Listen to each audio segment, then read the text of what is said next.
Hi,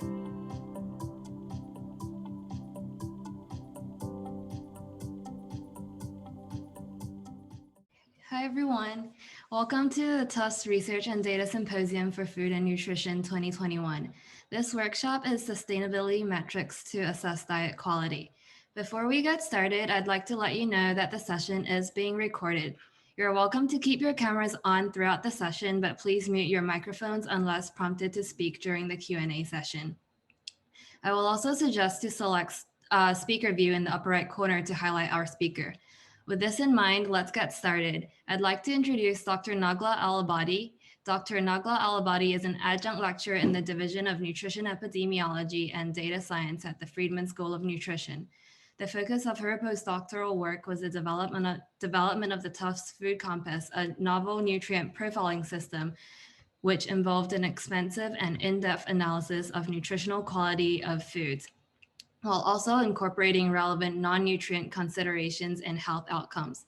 Her primary research interest focuses on environmental sustainability of food and dietary patterns, specifically identifying and examining food intake patterns that enhance overall diet quality and health outcomes within ecologically viable parameters, as well as the role of nutrition and dietary intake in immune function and inflammation. Complementary to this, she engages in program building for the promotion of planetary health and education. With that, I'll now turn it over to Naglaa to begin. Hello, everyone. Let me just start with the share screen. Desktop 2.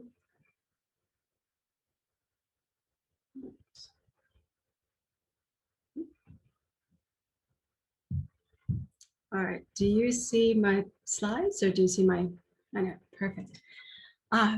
So hi, and thank you all for attending, and thank you to the Research and Data Symposium for inviting me to speak. Thank you, Jesse and Alina, for the kind introduction.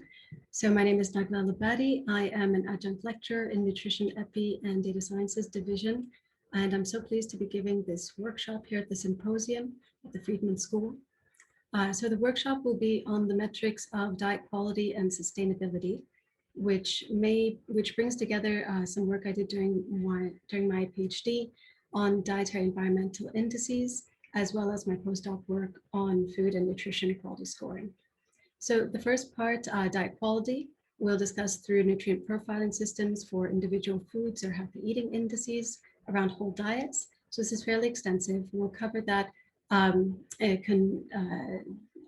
adjacent to how we can consider diet sustainability metrics, which are still a developing field. So we'll try to make the first part a bit more orienting you to the background. Sorry, someone's printing something. It's a little bit more oriented to the background, and then we'll try to go through some examples comparing the dietary nutritional output of different dietary patterns, and then the environmental impacts of those patterns. So first, we'll set the stage and quote the statement that the notion of a good diet is no longer the preserve of public health nutrition. A good diet is now going to encompass so much more beyond just the nutritional and health input and output. So with increasing world focus on anthropogenic causes of climate change, there's greater attention on how current food systems threaten climate stability, biodiversity, water resources, and land and soil health. This also links with economic, supply, labor, socio-cultural factors, and ethical considerations. Also, as well, we want to bring in cultural and social factors related to preference.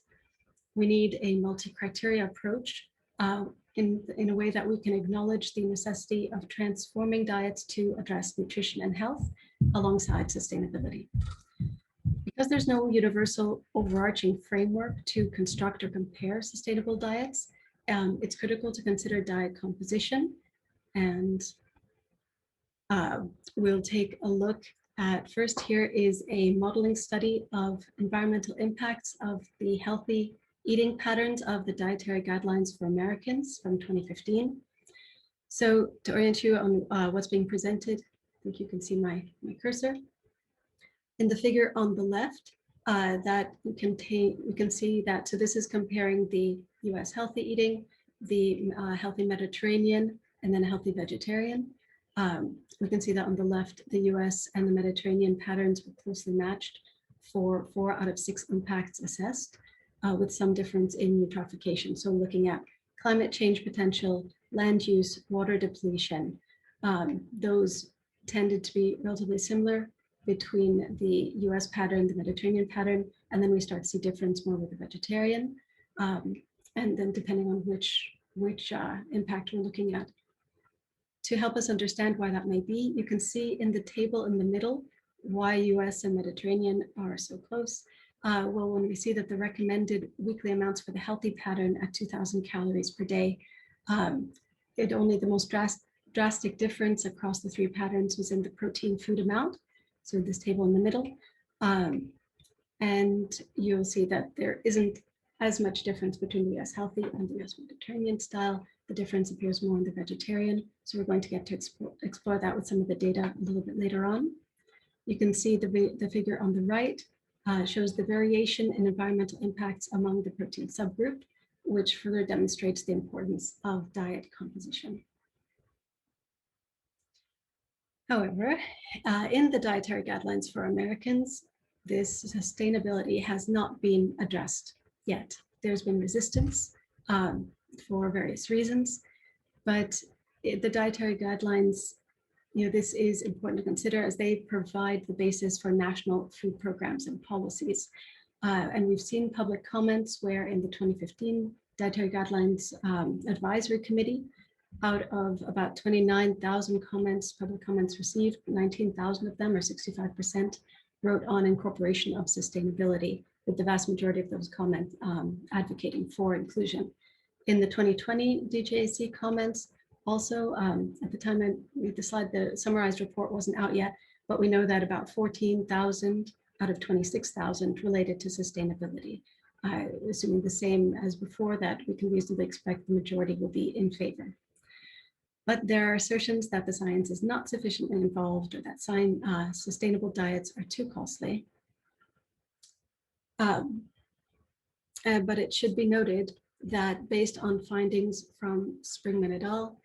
I'm sorry, I think my slides got shuffled a little bit, but in a modeling study of 84 international dietary guidelines and food intake patterns, if everyone around the world followed the national dietary guidelines from the USA and the United Kingdom, then food-related emissions would exceed the food system limits for avoiding dangerous levels of climate change by more than 3 times. So one challenge in addressing dietary change is the unhealthy and confusing food environment many of us face. We know that malnutrition, whether that's through nutrient deficiency or overweight and obesity, can increase the risk and severity of both infectious disease and non-communicable chronic health conditions. But also in the United States, at least, the majority of food consumed in some countries, in developed countries, is processed or prepackaged by the food industry. There's a high supply of low-cost food and food ingredients that are energy dense, high in saturated fat, sugar, and salt. And we know that there's also substantial environmental impacts associated with the range of food products that is difficult also to understand. So there's confusion among consumers as to how to navigate this. As consumer interest and general interest, public interest has gone towards recognizing the role of diets and food systems in environmental issues and planetary health, there's been more development in the field.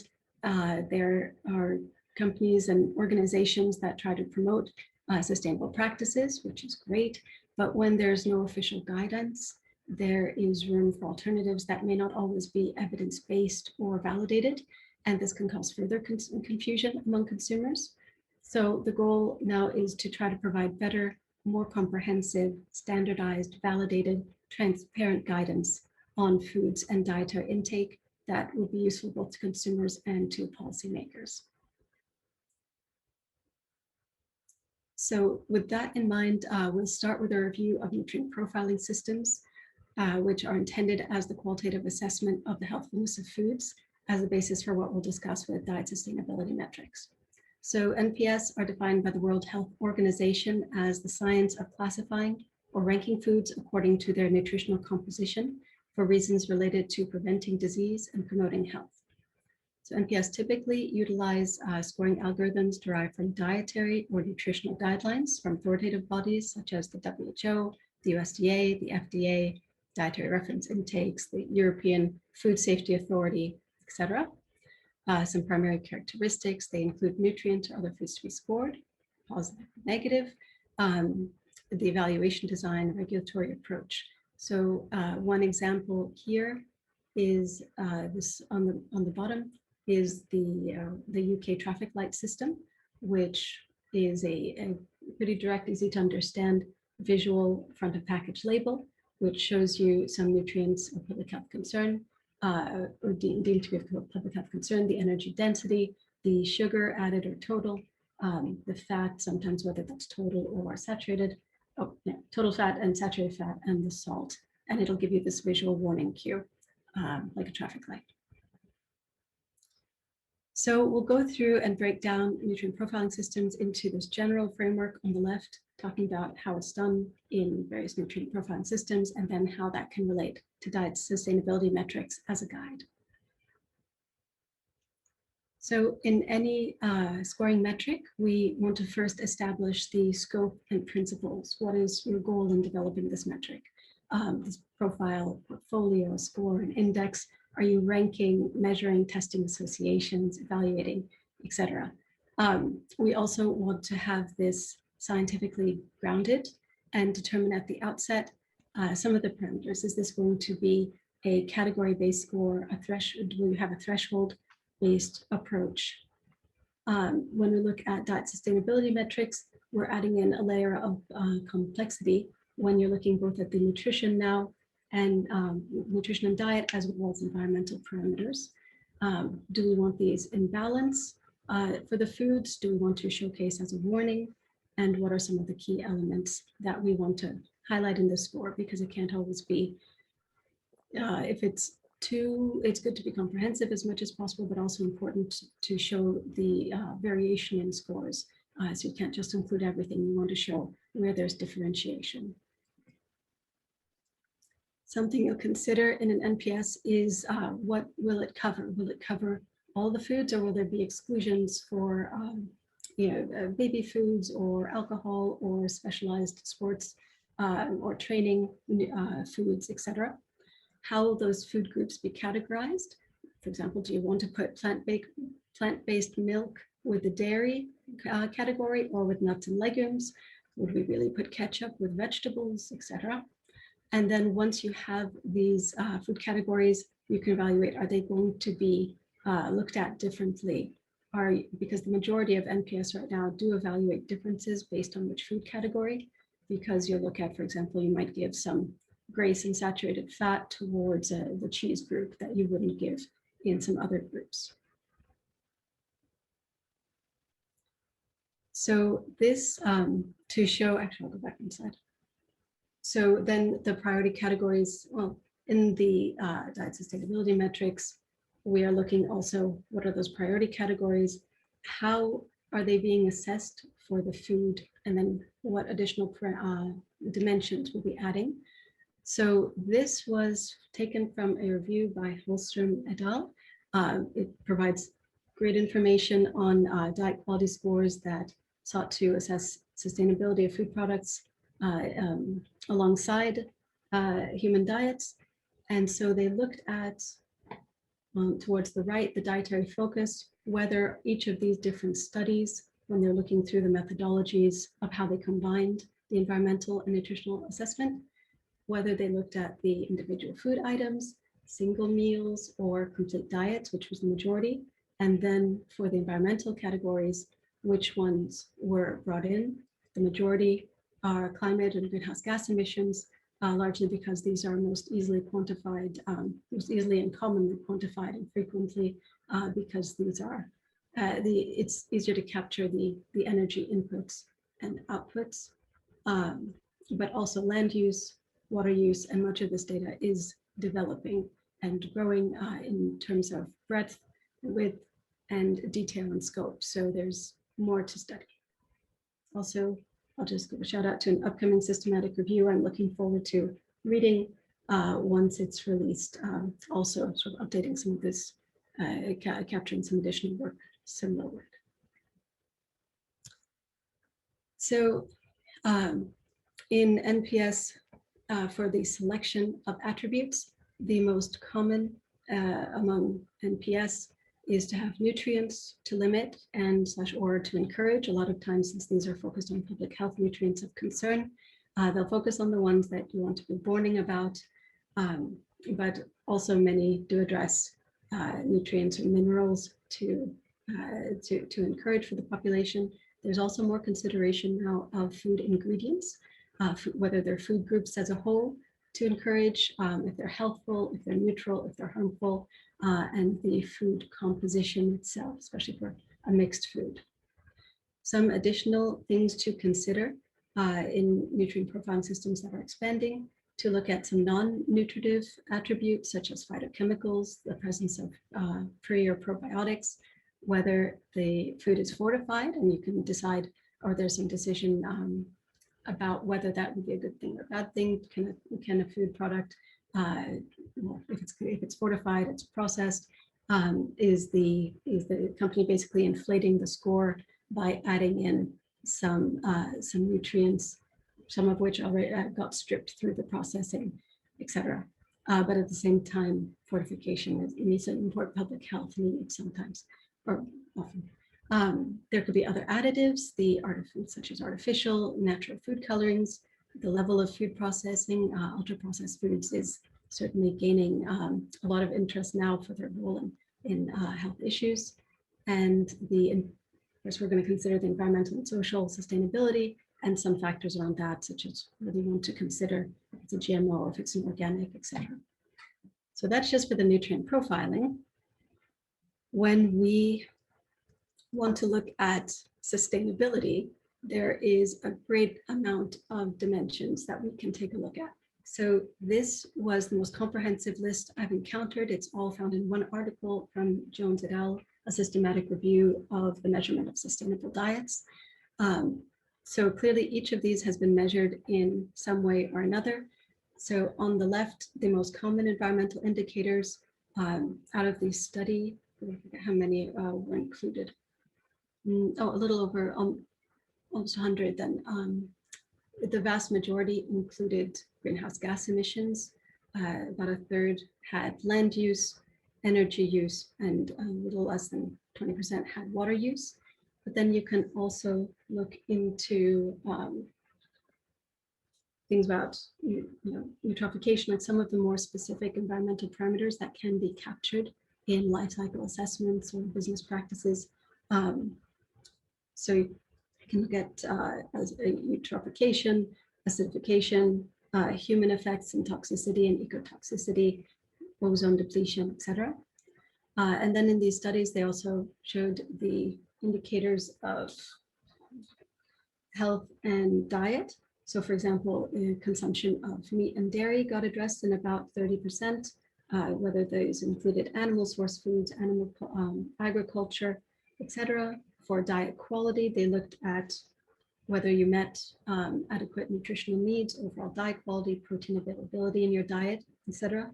And then health was looked at in just about 10%, trying to link up some of these to health outcomes related to cardiovascular disease, cancer, mortality. For environmental management and ethics, they looked at some of the debates about whether it factored in local or seasonal animal welfare, was related to sustainable fishing, related to food waste, and then also an important metric that is starting to get looked at more now are socioeconomic indicators. So there are the food price relative to the local market, issues of fair labor laws and social equity and community. So given all of these indicators and these range of indicators, which the slide doesn't show the essentially hundreds that could be selected from and measured, how do we select which indicators to include? Well, if your goal is, so when you're looking at selection of indicators, again, we want to see what is our ultimate goal. Is it to optimize the diet, or is it to rank foods in comparison? You want to consider the population characteristics. Are there nutrient densities? Are there environmental impacts that are of greater concern, such as in an area that is more prone to drought? You can consider also the data availability. Life cycle assessments typically have between around 11 and 16 environmental indicators, many of which got covered in that previous slide. But you can also be creative with what you can connect, because you can find, especially if they're public databases, you can link up different databases to expand. And you want to look at the expertise and the current literature, what has been done, what's being done now, and try to align these with the UN sustainability goals. So I'll note that there is a great need for transparency in how these, in how any metrics get developed and are used, but particularly in anything related to sustainability, because because it's a controversial topic, and so you want to be prepared. You want to have evidence-based methods that you can justify why something was included versus excluded, and also you need to be very, very cognizant and conscientious about what gets included, because a score, depending on what you include and how you measure it and how you calculate a formula based off of it, this can really shift the results very drastically. So that's something. So you always want to be aware of what's going in and transparent in how it was developed. So with relation to linking some of these indicators to the Sustainable Development Targets, you want to see about the completeness of coverage of environmental areas of concern. So for example, one of the main ones, as we mentioned, was climate change potential. So having some basis, for example, of what's being included and why, linking it to something standard. So that was all related to environmental and diet sustainability metrics. Looking at nutrient profiling systems, generally when you're looking at the selection, so once you've gotten your scope, you've gotten your kind of orientation of how you're going to look at the foods and categories, you have an idea of your selection of attributes. Now you have to take a look at how you're going to score these attributes and these indicators. So often you would want to use some sort of reference value or a threshold target that would be predetermined. So usually for NPS, this gets derived from nutrient, from the DRIs. So you have the daily reference intakes, excuse me, the recommended daily allowance, the estimated average requirement, the environment, the adequate intake, et cetera, for different nutrients. So that's quite standard. We mentioned also before that you can utilize some others from WHO, et cetera. For diet sustainability metrics, these are not, to my knowledge, it's not one standardized system. Not that that really is for nutrition either, but there are different alternatives. There are different methods for which you can standardize. You want to consider, are you going to be putting your indicators together?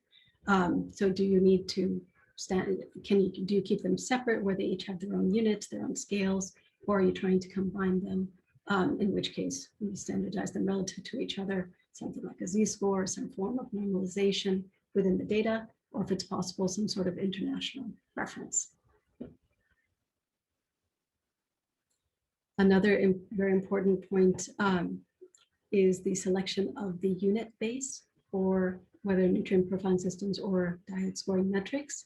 That's because there's a lot of variation in how what you could call nutrient density, depending on the form of the product being evaluated. If you are looking at a mass-based, so looking at 100 grams, for example, standard, or the serving size, you could look at energy-based energy density, for example, a unit of 100 calories. You could look at something else, such as the unit of protein or some other nutrient of concern. And this relates to both NPS and DSM. We'll actually cover that in just a little bit in one more slide, a little bit more, but you also want to determine the calculation method and the algorithm. So this additional some complexity here, or just let's say degrees of freedom in how this can be done. So you're scoring, because this is going to take into account now your scoring criteria. You want to consider your weighting and inclusion thresholds and the ultimate algorithm. So let's take a look at an example.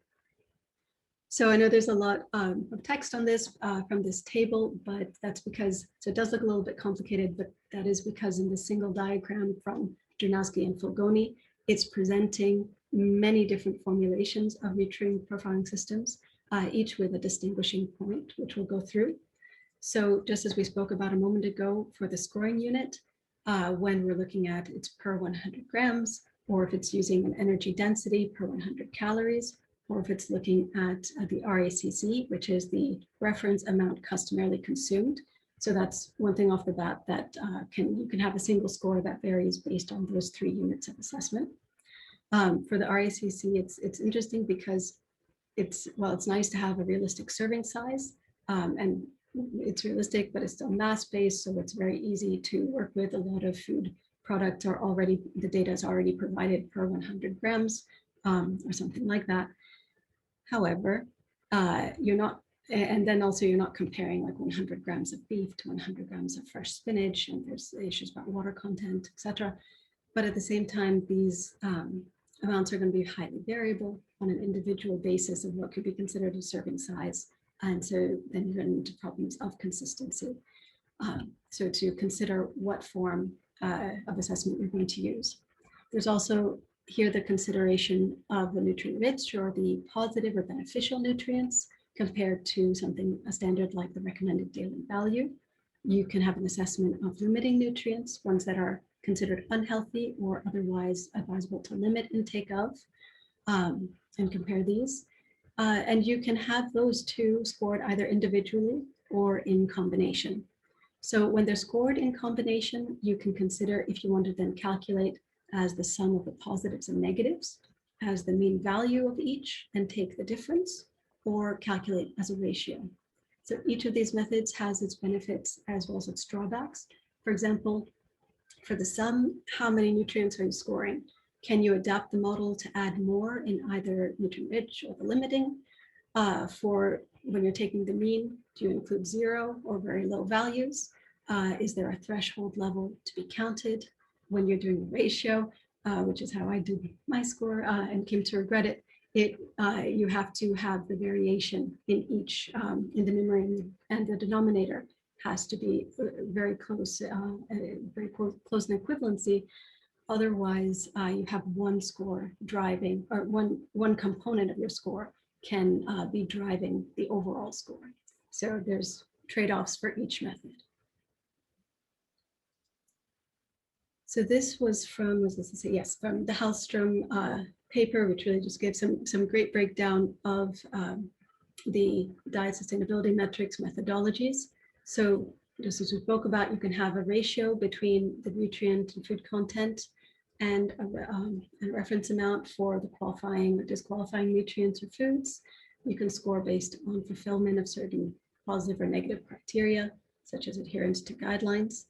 And then when you look at, so that's for the diet quality scores, when you look at how to combine diet quality scores and environmental impact assessment, generally these broke down either into separation of the scores for nutritional environmental impact, so reporting them just in parallel. So you have a separate analysis of nutritional and environmental impacts and then assess the correlation between them.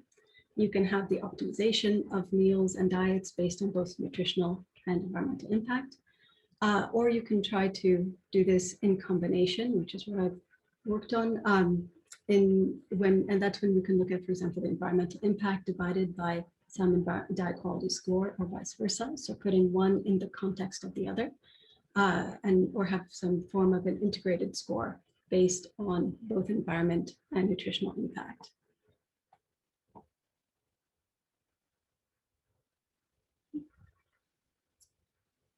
So and something, the next step, once you've sort of established your scoring methods, your metrics, your unit base, and your algorithm, you have scored your foods. You've tested it out and now you want to validate. This is an important point because so many of the NPS are not validated, at least not formally validated. So this review by Levante et al. In Toronto, they looked at 119 nutrient profiling systems, and they found that out of those, only 19 of the included models had been validated in any way. So when we're conducting the validation, there's a few different forms. I think this was from the Parambola article, where you can consider, because validation, what are you validating against, or how are you constructing your validation? So a few different approaches for content validity, where you can account for indicators of public or planetary health concern, for criterion validity, where possible to compare against a gold standard. This is more possible for NPS because there are quite a number that are already quite established at different levels of complexity. For environmental impact, not so much yet. You can look at convergent and discriminant validity, where you're trying to compare against similar systems.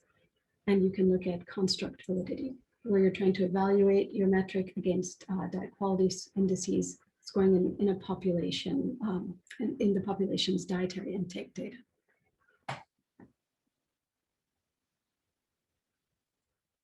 So you can also conduct, as part of validation, you would want to conduct sensitivity testing. So you can look at targets when you base them on different thresholds or reference values, when you test your score to see how it performs when you use different units of food assessment. You can look at what happens when you score 0 level attributes, if you include them or if you don't. And then a very important one is how you weight these attributes. Do you consider them all equally? Is that really fair, a fair assessment? Is each nutrient equally important, or do you want to isolate specific ones of public health concern? Is each environmental indicator the same importance, depending on where you're conducting the score, or where you're conducting the assessment? So this also, finally, for the NPS application, and this generally applies also to diet sustainability metrics. So for applications of NPS from Levante, they looked at where these NPS were being applied, and the vast majority were being used for school and food meal programs, for FOP, front of package labeling at the grocery store and point of purchase. A lot, especially in Europe, are used around control of marketing to children, so that it's restricting the marketing of processed foods to children. Also, regulation of claims about when you make health claims on food products, health facilities and government facilities, for taxation, for consumer education, etc. So the dark blue graphs are where the primary application was, and then or where it got in second, as a secondary consideration. And the same would probably apply for DSM. Yeah. So some next steps and future directions. So we want to have, or we have now, further data development. There is lots of data coming into this field. So there's now an issue of refinement and how to manage this data and work with this data properly and ethically and transparently. We want to consider, for example, especially in relation to environment, the food processing and the systems beyond farm gate, because much of the life cycle assessment is, the life cycle assessment is supposed to be cradle to grave, but the fact is, once the food is grown or produced in its original environment, the farm or the where livestock are grown, it's difficult to capture what happens after that point, once it leaves that point, or at least up to like that first level of retail. So trying to capture that information beyond, trying to include social and cultural indicators, trying to include, trying to include economic assessment. Well, not trying to, this is already being done, and looking at food prices. and food prices relative to the local economy is very important. And then trying to adapt also to different dietary patterns, recognizing that there is variation in how we eat across the country and across the world. So how can our that scoring metric evaluate that properly? So I liked these images from an article, a recent article by Dranowski et al. From a conference. This is the traditional kind of 4 domains of a sustainable diet. The original, actually, or previously, it was environment, nutrition, economics, and then adding in social factors. But when they put this 4 domains in the context of space and time, so this is this point of recognizing that this system is not functioning in isolation. It is in a region. It is happening in different events happening that will influence each of these. So taking that into consideration. So that I'm going to acknowledge, because this work is representing things I did for over the past several years. So the different, my work with the Food Compass team in my postdoc, my doctoral work in committee, mentors on this project, the Nutrition Epi group that I was a part of, Dr. Lena Nemova and the Nutrition Epi and Data Sciences Division, the great team for the conference, and then also to note that we have a Sustainable Diets Journal Club here at Friedman, which we have online. So you're welcome to get in touch and ask if you want to be a part of that. We meet monthly. And then a lot of this work came about or was first presented through the Planetary Health Alliance, through which I've met so many, made great contact and met so many friends in this field. So it's really been transformative being part of that organization. Thanking also the original fellowship from NIFA, Qantas Environmental LCA consultants who give me access to the data for academic use, Danone for the funding of the postdoc project, and then I am part of ASN's Price Fellowship on Protein in a Changing Environment. So with that, I'll leave you with the references and actually, so what time is it? Oh, so I'm going to switch over. I'm not stopping this. So I'm going to escape my slideshow. We're going to have our interactive session. Well, I'm sorry, it's not interactive. I had wanted it to be interactive, but it was I wasn't able to get the polling up in time. I'm not that adept. So can you all see an Excel sheet with light blue on it? Yes. Yes, thank you. All right, so this was something I prepared as an exercise for a class, which they seemed to enjoy. So I thought I would go through it with you as well.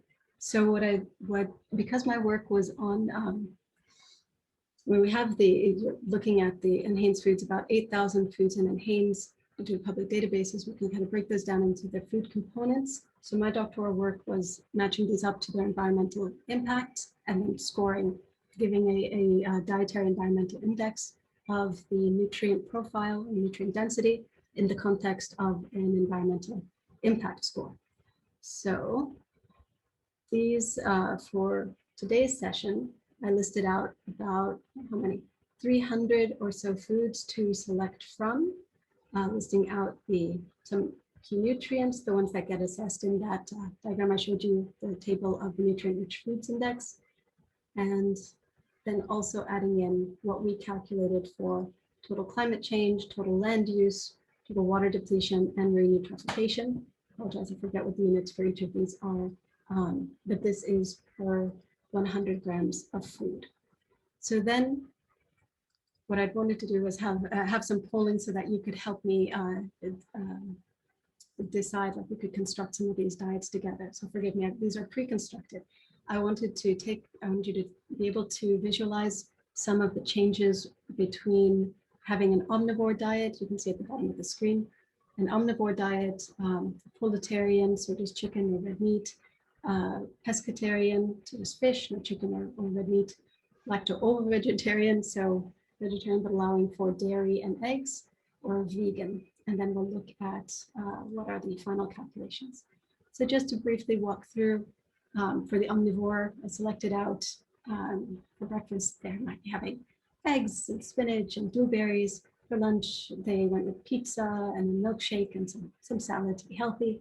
And then for dinner, they're having a beef steak and some mixed salad, baked potato, and squash. And then this listed out each of these. The students that did this, they got to fill in, they got to decide the diet. It auto-populated with um, with the rest of the information. And then for the proletarian, oh, sorry, this one's not organized as nicely, but they're eating some chicken, they're eating some hummus, some nuts, again, blueberries, spinach, avocado, zucchini, so some yummy things, including some cheeses. For the pescatarian, we picked out still with the eggs for breakfast. I was trying to make these relatively consistent so that the changes were mainly in the meat source, or like the protein source, I should say, the protein category. So again, we're having eggs, some avocado. It actually gets quite difficult because when you're trying to build these out, we tried to make these between 1,800 and 1,900 calories for the day, which was a low estimate for many of us, but just because that's close to the 2,000 general standard. But you end up, you also take, I'll show you in a minute, does it show here? And sometimes you'll see there's what also is the sum in grams.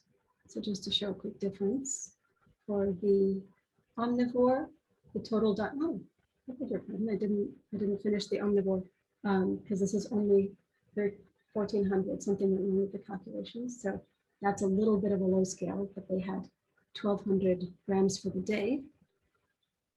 For the proletarian, at the risk of showing you something not complete, about 1,800, again consuming about 1,200 grams for the day, without liquids, without their beverages. For the pescatarian, 1,875 calories, consuming just over a kilo of food.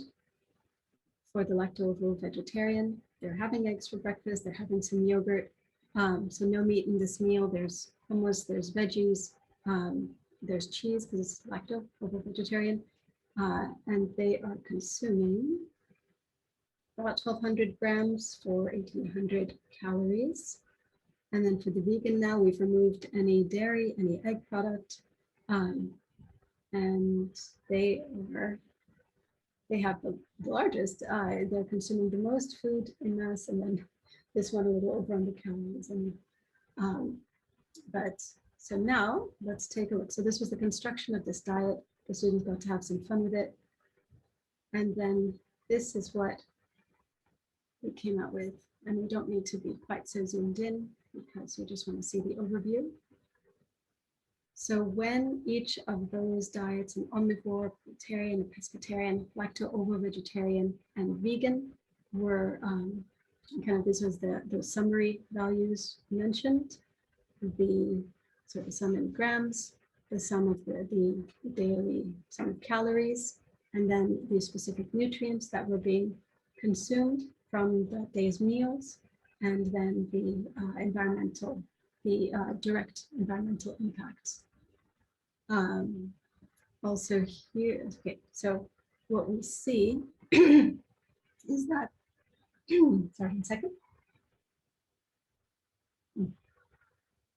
So unsurprisingly, even though we've actually lowballed the omnivore, is only about 1,200 calories worth of food, this is relatively well established that red meat and ruminant animals are among the most resource intensive and release a lot of greenhouse gas emissions, disproportionately high in the food system. So this is, in fact, this is even lower than it should be, given that it's about 600 calories lower than food. And then looking at the approximate distribution, similar distribution for the remaining patterns, because even though, remember that when you have something that's like some of the foods that are more high calorie, like vegetarian or lacto-ovo, you're consuming less of it. Like the vegan diet had about 1,700 grams, I think, versus these diets had about between 1,100 and 1,200. Similar for the land use, you can just see the general trend that for climate change, for land use, Those two tended to be similar. For the water use, this starts to get different because you're having a more vegetable-based um, dietary intake. It's going to be higher for the foods that are more plant-based, and the marine eutrophication is the highest when there's seafood included. Sorry that this graph is not fully put together in the blaring colors, but basically for each of these nutrients now for the percent daily value. So this is in percent. So here this line is the 100%. Let me make this a bit bigger.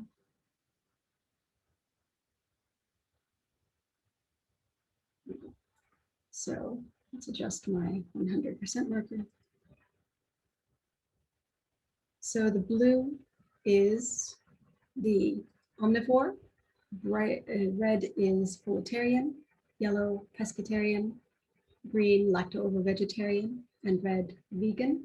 So you can see how this these dietary patterns of the day, this estimated food consumption, how that's doing in the recommended daily amount of these particular nutrients. So in protein, they're actually all about 100%. In the United States especially, there's high consumption, debatable whether some say that's overconsumption, some say that's acceptable given activity levels, etc. But they're definitely meeting the protein requirement of 50 grams per day. For fiber of 25 grams per day, the vegetarian and the vegan and vegetarian and proletarian are depending on the food meal, the food components, whereas the omnivore is not. For vitamin A, all of them are below 50%. Vitamin C, vegan is the highest, well over 100, but all of them are well. Vitamin E, no one is vegan, and some pescatarian are closer. Calcium, now we see omnivore and lacto-ovo because of the presence of the dairy. Iron, oh, interesting. Iron had closer to 100, but vegan got above. There is something interesting with these. So just something to consider, bioavailability of the nutrients as well, what you eat with when you're eating things together, how that affects the bioavailability and the absorption of those nutrients. So for example, when you take something with iron, if you can put it in a reduced state, so if you have something with citrus and vitamin C, that tends to increase the absorption of iron. And there are some also the topics around absorption of minerals from animal source food versus plant source food. There can be some variation, but this is a good general approximator. For potassium, magnesium, for sodium. So now these are where you want it to be below 100%, because this is the amount not to exceed. So 2,400 milligrams of sodium, saturated fat, was like 20 grams of saturated fat, all are around 100 with vegan below. The amount of added sugar, the omnivores, because I have them drink a milkshake in this diet. And then something to consider is vitamin B12. Vitamin B12. I'm trying to understand why proletarian is low, but this is generally how some fun ways to play around with diet, to look at looking at population studies and doing an assessment of their nutritional intake in comparison to the environmental impact of those foods and dietary patterns. So with that, we have a whole 10 minutes to spare. This is what I wanted to show, so I'm happy to open up to questions. Thank you, Naglaa. That was a really wonderful presentation, especially with the visualizations to show the different diets. So we are now opening up the floor for questions from the audience. So feel free to drop any questions in the chat. And we do have one question from Carolyn. So when creating an environmental score for a particular food type, to what extent is production taken into account? For example, would chicken raised on factory farms have the same score as pasture-raised chicken? And understanding that it complicates an already complicated metric, is there potential for adding that layer of granularity to sustainability metrics at this point?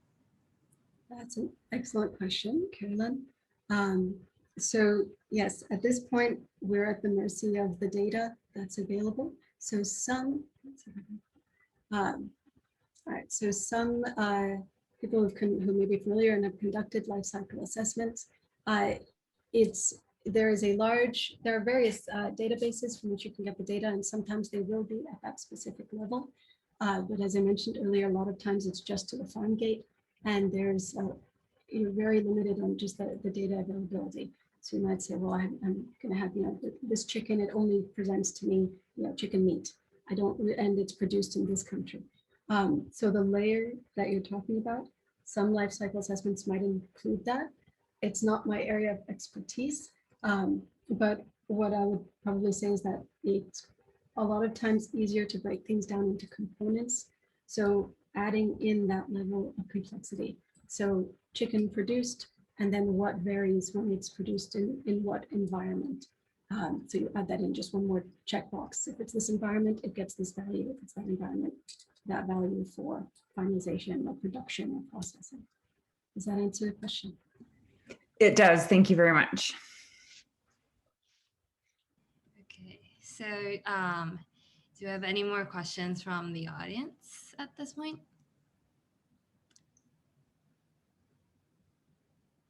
If not, in the meantime, I have one question. I'm curious, so with most of this based on like farming and practices in like North America, I wonder how this is going to be more translatable to other places or like other continents like Asia or like Europe or other places. Yeah, so well, life cycle assessments are quite international because they're done at the point of production. So a lot of the data actually does come, it's international. So I spent a very large amount of time trying to figure out, because I wanted this specific to the US diet, trying to figure out where our food usually comes from and if I could find a corresponding LCA for growth in that region, because you want to be as close as possible if sourcing, if most of our bananas in the US, since they can't be produced really in the US, they might come from Ecuador. Do I have an LCA from Ecuador or somewhere near? So it actually is fairly international already, trying to link that up into the specific food products that I worked with in Hanes in the United States. So making a lot of assumptions about which LCA matched up to which food product.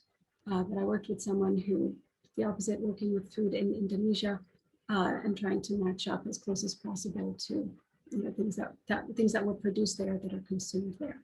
And the data is constantly expanding. In the past few years, I believe the food-based life cycle assessments have really grown. So the more granularity you get in terms of location, in terms of production, and you can adapt your system. Did that answer your question?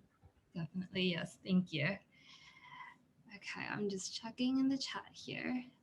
Do we have any more questions from the audience, or you could feel free to also unmute yourself and ask if typing takes a while. I guess I would have an additional question then based on that answer. If you are taking into account, I just find this all very fascinating. So it's like a big giant puzzle. If you're taking into account that you've grown food or produced food in another place, is there sort of a factor of that transit as well added in? Because then at that stage in the game, a banana that gets on a boat versus a banana that gets on a plane versus a banana that I got in my backyard is very different, right? So that is a very, very important point that is now being considered. although it does seem from work from a couple of years ago, at least, that the food production aspect, the environmental impacts, the majority of the impacts come more from the production rather than the transport. But there are studies to look into that. And again, adding in that layer where you can. So there are definitely studies that looked at foods, the impact for the foods, assuming they were all grown locally, and then if they were grown outside of this amount, they added in that transportation component, that the assumptions that a lot of this are assumptions. So you just have to capture your assumptions, that things were flown in or things were trucked in. And so what was that impact or shipped in? So there is, again, more information now. So trying to capture that in a standardized way is one of the challenges, but definitely it can and should and often is considered now and going forward. Did that answer your question? Absolutely. Thank you. Thanks. And I see Ian here raised your hand. Would you want to ask your question? Yeah, I was just wondering what you think about kind of, because you showed kind of more of a modeling approach at the beginning, what you think of using more of a modeling approach to kind of show an ideal diet or categories of certain diets versus using actual data from dietary intake, like from NHANES. Yeah, thanks, Ian. That's an excellent question, and a lot of people also been trying to look at this. So there are different, if I understand your question, kind of asking about optimization models. So if you can look at the, I think both are important, looking to assess current consumption.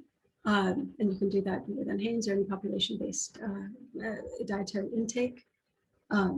Is one, and then trying to then work up to develop a model of what can or should, what you could propose to meet nutritional recommendations within certain environmental constraints. So staying within an allotment for the daily diet for your environmental impacts. That's one way to do it. There's some work by McDermott, I think, where they tried to build up. They did what is called linear modeling, where they iteratively created diets based on the nutritional impact of the food, the nutritional density of the food, and the environmental impact. I'm sorry, they did it just first on environmental impact, and they came up with such a short and small and puny list of foods that were not edible and didn't consider things together. So they had to expand and reduce their constraints. So there are different optimization methods, but comparing and looking at those and how you build them. Did that get to what you were asking, or? Yeah, I think so. Yeah. Yeah, I guess I was just getting at kind of the trade-offs there, with, but I guess it gets into kind of measuring how people actually eat, versus what kind of we want to think of as or if we want to categorize people more into particular boxes, or if we want to measure potential diets that could exist but people aren't actually eating that way, or I guess modeling kind of lots of possible variation, with like like random generation of different diets and stuff, I guess. But so would you ask more about, like, if you took someone's intake and listed out, like, say we looked at the person who's eating pepperoni pizza, like, well, what if we take off that pepperoni? Like, just small shifts to improve to reduce the environmental impact without too drastically changing their diet? Would that be? Yeah, yeah. I guess my initial question was just kind of the difference, in the different choices between either choosing a model where you're simply modeling different, creating diets and then modeling that impact, or if you're looking at people's actual intake, like on NHANES. But I guess that leads to another question in the modeling frame of, is that being done like looking at those smaller changes in modeling, or is it just kind of looking at like a general diet that and putting people into these general categories? Both, all of the above. Yeah. You can certainly look at what people are consuming, and there, you've seen these articles where like, well, if everyone stopped eating beef and everybody switched to eating beans instead of beef, well, that's not so realistic.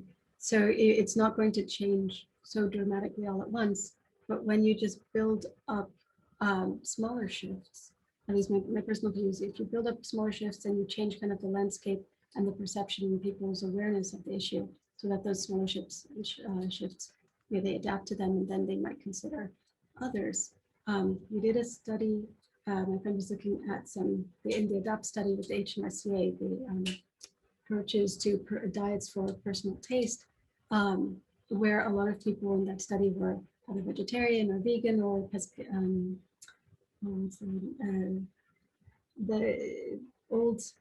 ones who look at like agro, like what's the name? Not Cro-Magnon, like the Neanderthal. It's not. I'm not thinking of the right one. The one where they try to have unprocessed foods. I don't mean to. So just people who follow these very particular dietary patterns, and we ask them, do you consider environmental impact in your food choices? And many of them said, at first, no, I changed my diet towards this because of health reasons. But then as I found out more about the environmental benefits of reducing my red meat intake or changing, to more whole food, plant-based, then I recognize then that was like self-reinforcing. So by changing a little bit, they established a new pattern for themselves, and then they saw the benefits both to themselves and to the planet, and so that helped them continue at that level or to increase. So there's a lot to study in this. Thank you. Yeah, thanks for your question.